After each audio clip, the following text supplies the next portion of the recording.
Jesu Kristu inkosi. Ngibingelele kwabapostoli zobande ngapostoli zobande. Ngibingelele abafundisi bonke nabafundisikazi. Ngibingelele obaba mama insizwa Sunday School yokushaya ubhobe egameni elihle lomsindisi wethu Nkosi yethu Jesu Kristu. Ngiyathobeka kakhulu ukuma phambi kwenu bazalwane. Ngiyatholeka kakhulu angazi ngichaza kanjani. Wachaza kancane about apostoli. Ngiyashwa ke kade ngihlamba inyoka. Sengibona namhlanje igama lami. Ngicabanga ukuthi mhlawumbe amehlo ami ayangikhohlisa. Angeke wathemba ngabukisisa yebo. Ngathi kubhalwe igama lami. Yena akekho omunye engimaziyo negama elifana nelami. Kwasho ukuthi uzothini indaba. Emva kwalokho ngafisa ukuthi bekungenzeka esengikhulume nami bomphostoli ukuthi kushintshe izinto kodwa kangavuma kimi. Hayi kwasho ukuthi ngesikhathi ngibona igama ngingavulizwe ngakhuleka uNkulunkulu wase engivezela ukuthi ngikhulume ngithini. Kusho ukuthi ngizodlulisa lokho ke uNkulunkulu angivezele khona ngalesi sikhathi esifushane ngoba yena ongolizwi. Ngizocela ke singakaqhubeki sivala amehlo sikhuleke.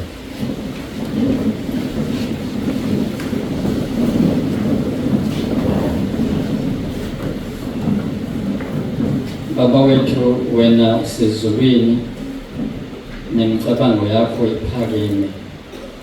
Thina sisemhlabeni Nkosi sinenhlelo kwesinye isikhathi esinazo kodwa wena Nkosi olwakho uhlelo lungeke lwaguquka.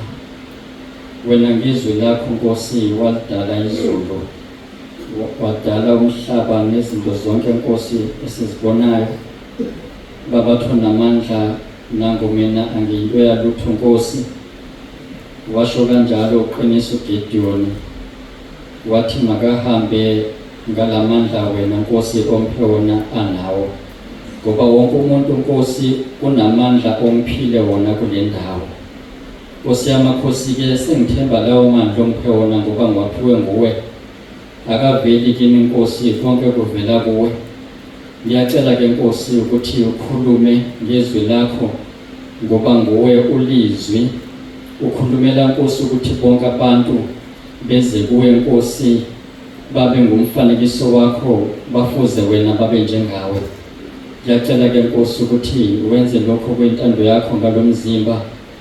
Nkosi mina ngiyimina ngingenze lutho kodwa Nkosi makhona wena ungenza utho phakathi kwethu. Ngicela wenze lokho ke Nkosi okuhlosile ngizwi lakho uJesu Kristu inkosi.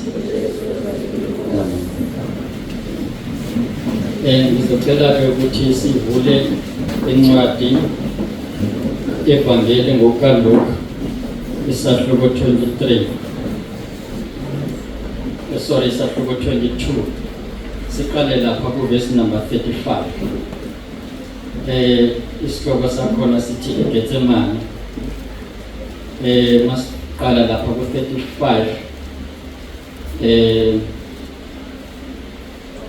kukhulunywa sorry isihloko sakhona sithi uSimon Petro uyaxwayiswa verse 35 wathi kubo mhla nginithuma ningenasikhwama nayika nazicathulo naswela utho na bathi lutho wayesethi kubo kepha manje onesikhwama ngasithathe neyika futhi oswelayo kathengise ngengubo yakhe athenge inkemba ngokuba ngithi kini kumelwe ukugcwaliseka kimi lokho okulotshiweyo ukuthi wabalwa kanye nezelelisi ngokuba okuqondene nami sekuyaphelela base bethi Nkosi bheka nazi isikhwama ezimbili wathi kubo kwanele mhlawumbe ke sisazophinde siqhubeke nokunye kodwa kwamanje sogcina lapha ku verse 38 la ke sifunde khona sizwa inkosi uJesu ikhumbuza abafundi bayo ukuthi yake abathuma mhlazani bathuma ithi babenginasikhwama sikhwama siyazi ke ukuthi siphathwa umuntu noma cishe njengoba abaningi bethu bafikile la baphathe izikhwama beziphathela ukuthi babe nezinto abazoshintsha ngazo abazosihlinzeka ngazo ukuze isimo sabo sihlale siyilento bona abafisa ukuba yiyona kodwa makuthunya abafundi la kuthiwa mabangaphathi isikhwama bangaphathi neyika ke lesikhwama ukubhaka lo kwazi ukuthi ugaxa ubophe la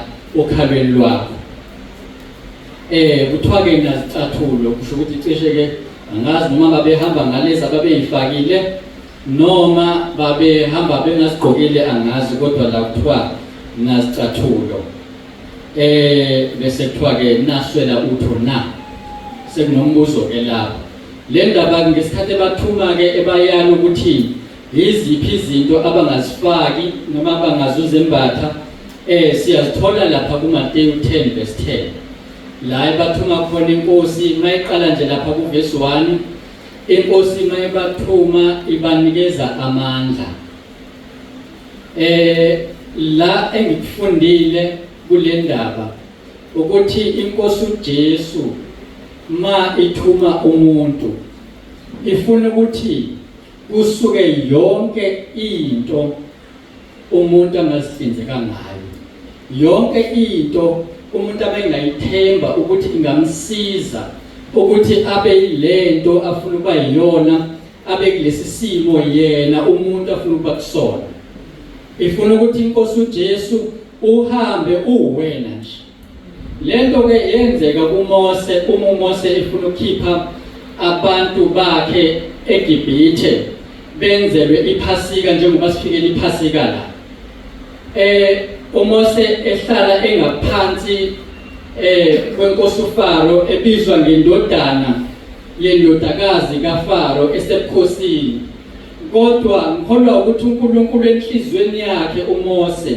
wayisusa izinto ezimenza ukuthi abe comfortable ngokuthi abizwe ngendodana yendodakazi yenkosi yamhlupha lento ngaphakathi waze wazama ukulwela abantu bakubo ngokozalo lwakhe ngoba wayezazi ukuthi unguwakuphi yena njalo ke umntwana kaNkulunkulu kumele azazi ukuthi noma esemhlabeni noma izinto zasemhlabeni zizwakala noma zibukeka zingukhosi kodwa kubiza ukuthi akhethe indlela yokuhlupheka ukuze uNkulunkulu aqale ukumsebenzisa uMose ke uphume eGibhithe esena 40 years okuthi wonke lo 40 years uNkulunkulu akakwazanga ukumsebenzisa ngoba kwakufanele uMose kustrishwe kususwe yonke into yakhe wonke amathemba akhe yonke into abangathembela kuyo ubesehlala kwaMidiyani hayi ngaphansi kwabazali bakhe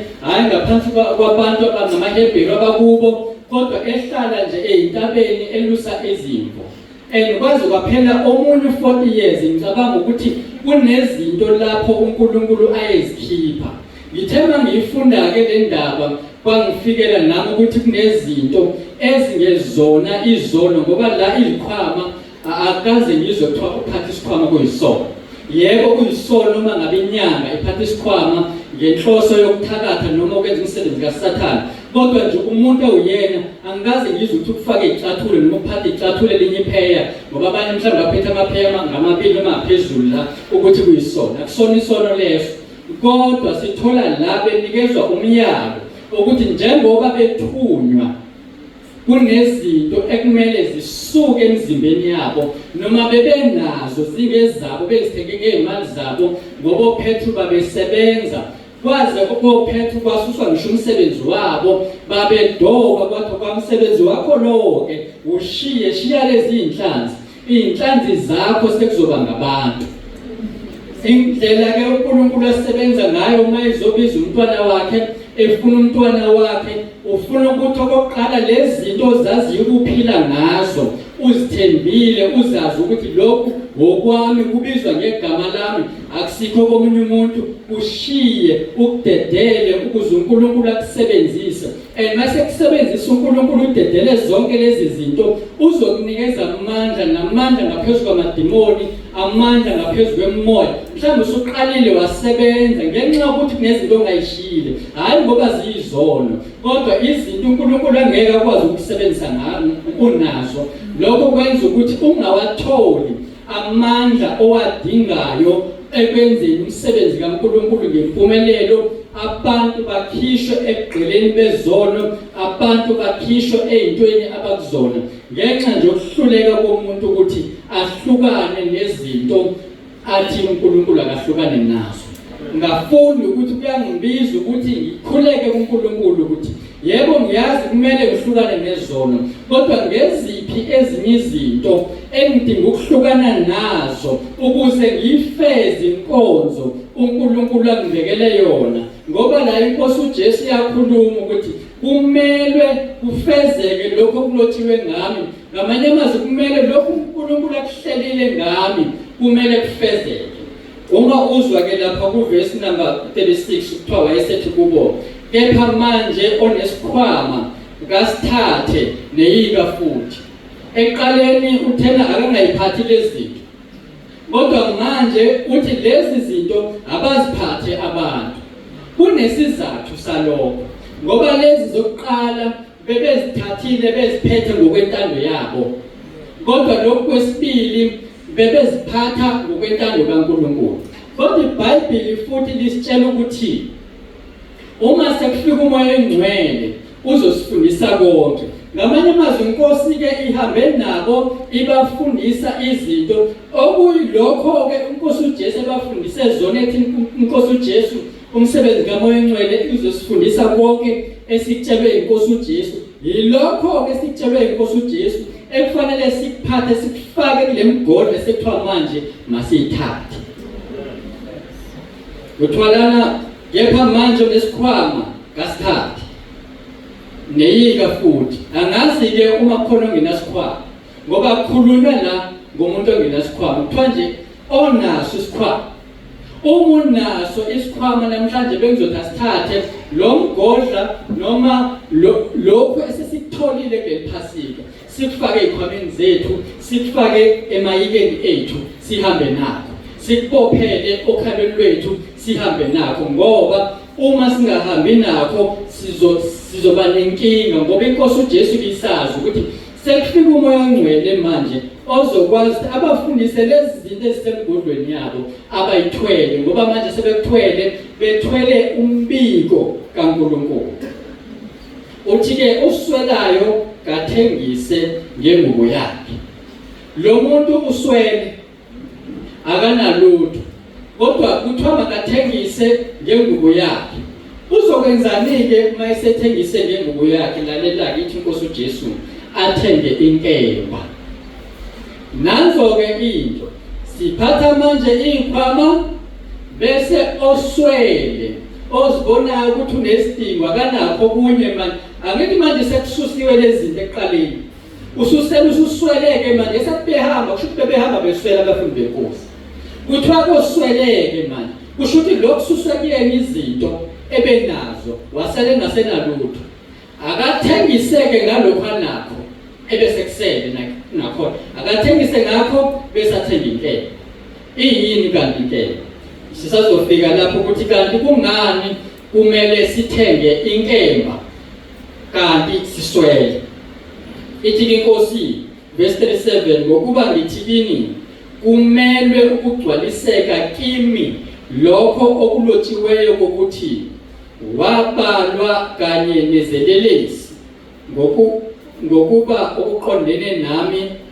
sekuyaphelela kodwa ke mhlambe singakagcizeleli lapho ake ngizame ukugcizelela indaba yenkemba uma sizwa lapha kwabase Efesu 6 siqale lapha ku verse 10 namazwi siwajwayele lapho kuthiwa elokugcina qinani enkosini nasemandleni ayamakhulu hlomani izikhali zonke zikaNkulunkulu iyini inkemba yisikhali ukuze nibe namandla okumelana namaqhinga kaSathane kusho ukuthi ngamanye amazwi umuntu ongathenganga inkemba angeke abe namandla okumelana noSathane mawuhlulekile ukumelana noSathane awuye ezulwini so le nkemba uyayidinga kumele ukuthi uqinisekise ukuthi ususe konke ukuze usalungenalutho uswele ukuze ube khona lento ozokwazi leyogcina uyisebenzise ukuthi uthenge inkemba ukuze ukwazi ukuhloma kwakho kuzokusiza ukuthi umelane noSathane ngoba uSathane uvimba indlela yakho yokubuyela kuNkulunkulu nanzo inkinga manje kusho ukuthi le nkemba uzoyisebenzisela ekuthenini ulwe nayo uSathane umahlule ukuze ubuyele kuNkulunkulu yena uvimbile njengalokho wavimba kuDaniel lapha uSathane emkhathini evimba impendulo yakhe nomuntu uvinjiwe ukuthi angabuyeli kuNkulunkulu kodwa uma ephethe inkemba njengokuyala kwenkosi leyo nkemba iyona ezomsiza ukuthi amgudluze uSathane endleleni yakhe azafinyelele kuBaba ngenkosi uJesu ithi inkosi noma lithizwe ke lapho ngokuba asibambene negazi nenyama kodwa sibambene nembuso namandla nababusi bezwe baloku kumnyama nabawumoya bokubi emkhathini nanzo ke inkinga abazalwane abangaphethe inkemba kamoya izikhali zikamoya bathi mabehlelwa inkinga bakhohlwe ukuthi asimelene nenyama asimelene negazi kodwa simelene nawo umoya yilaba moya ke kumele sibanqobe ngalenkemba yiko impela nabe kumele siqede ngabo ngoba uma singaqedi ngabo ngeke sifinyelele kuBaba osezulwini uBaba uNkulunkulu noma ngiyaxolisa ngithi uNkulunkulu uBaba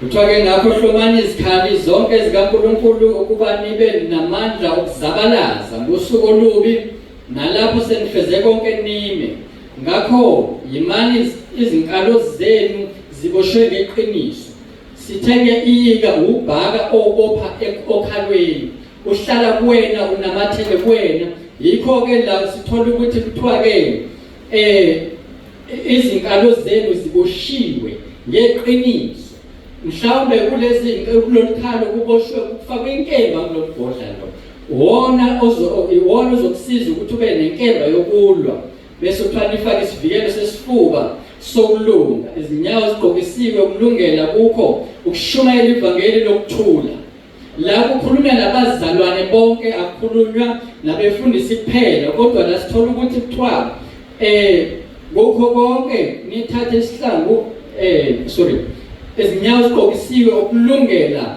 kukho kushumayela ivangeli lokuthula njengalokho inkosi uMateyu 28 iyala abafundi bayo ukuthi abenza abantu bonke babe ngabafundi benkosi okuwukuthi kusho ukuthi wonke umuntu ongumntwana kaNkulunkulu umiselwe umsebenzi wokuthi abuyisele abantwana bakaNkulunkulu noma abantu bakaNkulunkulu kuNkulunkulu ashumayele ivangeli lokuthula kungaba ngenkambo kungaba ngemisebenzi umuntu ayenzayo kodwa wonke umuntu kuthiwa abantu abenziwe abafundi la inkosi uJesu yayikhuluma nabafundi okuwukuthi wonke umuntu ongumfundi kaNkulunkulu wenkosi uJesu umele ukuthi ashumayele ivangeli lokuthula. Ngakho konke ngithathe isihlangu sokukholwa eniyakuba namandla okucima ngaso yonke imicibisholo evuthayo yomubi, namukele isigqoko sensindiso nenkemba kamoya eyizwi likaNkulunkulu. Nanzo-ke le nkemba kuthiwa masisiyithenge, kodwa manje le nkemba sithola ukuthi ithengwa ngumuntu oswelayo. Umuntu oswelayo oyalwe ukuthi akathenge le nkemba. Kusho ukuthi ongasweli yilo ongasusanga lezi zinto efanele ayisuse. Lo muntu-ke akayaliyo ukuthi athenge inkemba, ngeke akwazi ukuthi athenge inkemba. Ake ngibuyeleke lapha ku-verse 37 kuLuka 22. Ngokuba ngithi kini kumele ukugcwaliseka kimi lokho okulotshiweyo kokuthi wabalwa kanye nezelelesi ngokuba oqondene nami sekuyaphelela. Wabalwa kanye nezelelesi ngokuba oqondene nami sekuyaphelela. Inkosi uJesu kwakuneselelesi ngakwesokhohlo, kuneselelesi ngakwesokunene. Laba bantu bonke bobathathu bebemiselwe ukufa, kodwa inkosi uJesu ibingunami.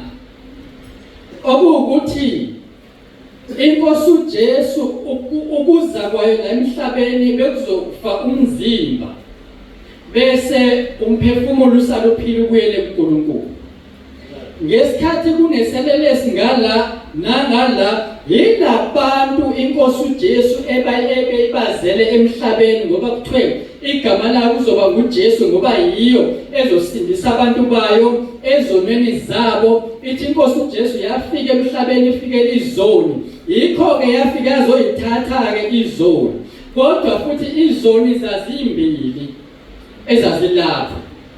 Okusho ukuthi labantu bonke inkosi uJesu bibafikele ukuzobalanda, kodwa lesesinye iselelesi sathi wena ubonise impumputhe, waphilisa abantu, wenza lokhu nalokhu, awusindise phela wena. Angazi ukuthi wena nami siyesiphi salele zelelesi ezimbili, kodwa wayezolanda bonke abantu nalabo bathi bamphika wayezobalanda, kodwa wehluleka ukusithatha lesiselelesi esasimphika ngenxa yokuthi sona asimvumanga. Kodwa lesi sesibili ayizosilanda naso sona savuma, sathi Nkosi ngicela ungikhumbule embusweni wakho. Inkosi yathi namuhla uzoba nami eparadisi. Kodwa futhi khuluma nomuntu ofayo, umzimba uzosala laphansi, kodwa futhi ithi wena muntu uzoba nami eparadisi. Kanti yini umuntu? Kuyacaca ukuthi umuntu kahle kahle umphefumulo, njengoba lisho izwi ukuthi uNkulunkulu wambumba umuntu ngomhlabathi, wayese ephefumula uNkulunkulu kumuntu. Kusho ukuthi umphefumulo, noma lithi iBhayibheli umuntu wayebasiba ngumphefumulo ophilayo. Kusho ukuthi umuntu yena muntu kahle kahle ngumphefumulo, kodwa waba ngophilayo ngoba kwakunomoya kaNkulunkulu. Kwase kufika ukufa-ke umuntu waba umphefumulo ofile, umuntu waba umphefumulo ongaphili, ngoba wathi uNkulunkulu umuntu uzofa nokufa. Ngamanye amazwi umoya kaNkulunkulu ngoba usezulwini oqhamuka phezulu, umhlabathi uphansi, umhlabathi une-force of gravity. Noma ungathi uyagxuma kodwa uzobuyela phansi, ngoba umhlaba njalo ukudonsela phansi, kodwa umoya ufuna kwaphezulu ukudonsela phezulu. Yikho kwesinye isikhathi kusibiza ukuthi masizile ukudla, ukuze ngoba ukudla sikudlayo konke kuvela emhlabathini, ngoba konke kuvela emhlabathini. Ukudla ngamanye amazwi masithanda khona kakhulu kusidonsela emhlabathini. Ngesikhathi sizile ukudla kwenza ukuthi sibe lula umzimba, noma umhlabathi ungabi nawo amandla okusidonsela phansi ekufeni, kodwa umoya ube namandla okusidonsela phezulu. Ileyo nto ebedingeka kumuntu. Yikho umuntu kumele ukuthi kususwe izinto kuye, angaphathi izikhwama zakhe, angaphathi imigodla yakhe, ashiye yonke into nokubonakala kukubi. Nalokho-ke wena okubona kukuhle awubuze Nkosi enkosini ukuthi nalokho ngihambe nakho yini, ungithuma nakho yini lokhu noma nakho lokhu ufuna ukuthi mangikushiye, ukuze kufezeke lokhu wena okuzele emhlabeni. Ngoba lezi zinto ezenzeka la noma inkosi uJesu phakathi kwezelelesi ezimbili ukuze kufezeke konke okulotshwe ngenkosi uJesu. Ngamanye amazwi nawe-ke kunezinto uNkulunkulu azihlelile ngawe ekumele zifezeke, kodwa kumele ukuze zifezeke udlule ekufeni kwenyama. Njengenkosi uJesu yadlula kuqala ekufeni kwenyama ukuze kufezeke konke obekulotshwe ngayo. Ingakafi bengakapheleliswa, bengakafezeki kuze kube ukuthi iyafa inyama yenkosi uJesu kusale umphefumulo. Lithi-ke egcineni base bethi, Nkosi bheka nazi izinkemba ezimbili, wathi kubo kwanele. Izinkemba ezimbili sikhulumeke la kukhulunyizwe ngekuthi inkemba kaMoya oNgcwele nezwi likaNkulunkulu. Yilezi inkemba-ke ezimbili umntwana kaNkulunkulu okumele ahambe eziphethe. Yizona lezi ethi inkosi uJesu ukuze ngikusebenzise lezi inkemba ezimbili zanele. Ngicela ukusho ukuthi nami ngithema ngifunda la kwakhona uNkulunkulu angifundisa khona, kwakhona uNkulunkulu athi kimi la kulokhu-ke kuyethu. Ngiyambonga kuNkulunkulu ngamazwi awakhulumile, ngiyambonga umsebenzi asawenzile kuleli Phasika. Ngithi uJesu Kristu inkosi. Ngicela sisalamele.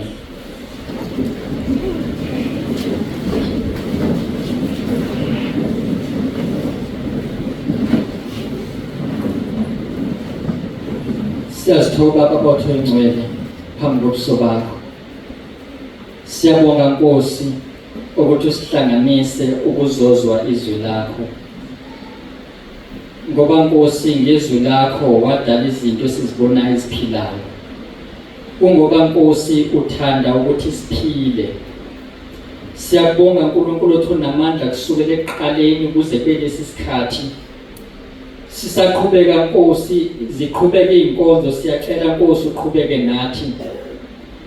Usebenze nathi Nkosi, usebenze nathi ukithi.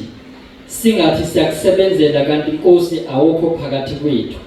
Kodwa Nkosi siyabona ukukhona bakho phakathi kwethu. Siyabonga Nkosi ukuthi noma singabantu nje Nkosi abangaziboni bewutho, kodwa Nkosi uphendulile imikhuleko yethu.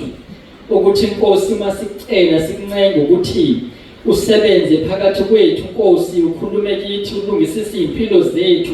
Sibonga Nkosi ukuza la ukuthi sizolungisiswa. Siyacela ke Nkosi ukuthi uqhubeke nohlelo lonke, usebenze Nkosi kumuntu ngamunye noma esebuyele ekhaya uNkulunkulu othamandla, kuthi lokho esikutholile osifundise khona sikubambe Nkosi, sikufake emgodleni othena Nkosi ngokusiyala ngokwezwi lakho. Masiyibambe le mgodla noma masiyithathe sihambe nayo uNkulunkulu othamandla ukuze singalahlekelwa ilokhu esinakho. Bese uyasisiza Nkosi ukuthi siqinisekise ukuthi siyakubambisisa lokhu okubeke kithi osiphe khona, ukuze kungabikho oyakusamuka umqhele wethu sibekele wona ezulwini. Sibonga ngakho konke Nkosi yamakhosi osenzayo khona. Sithi uJesu Kristu inkosi.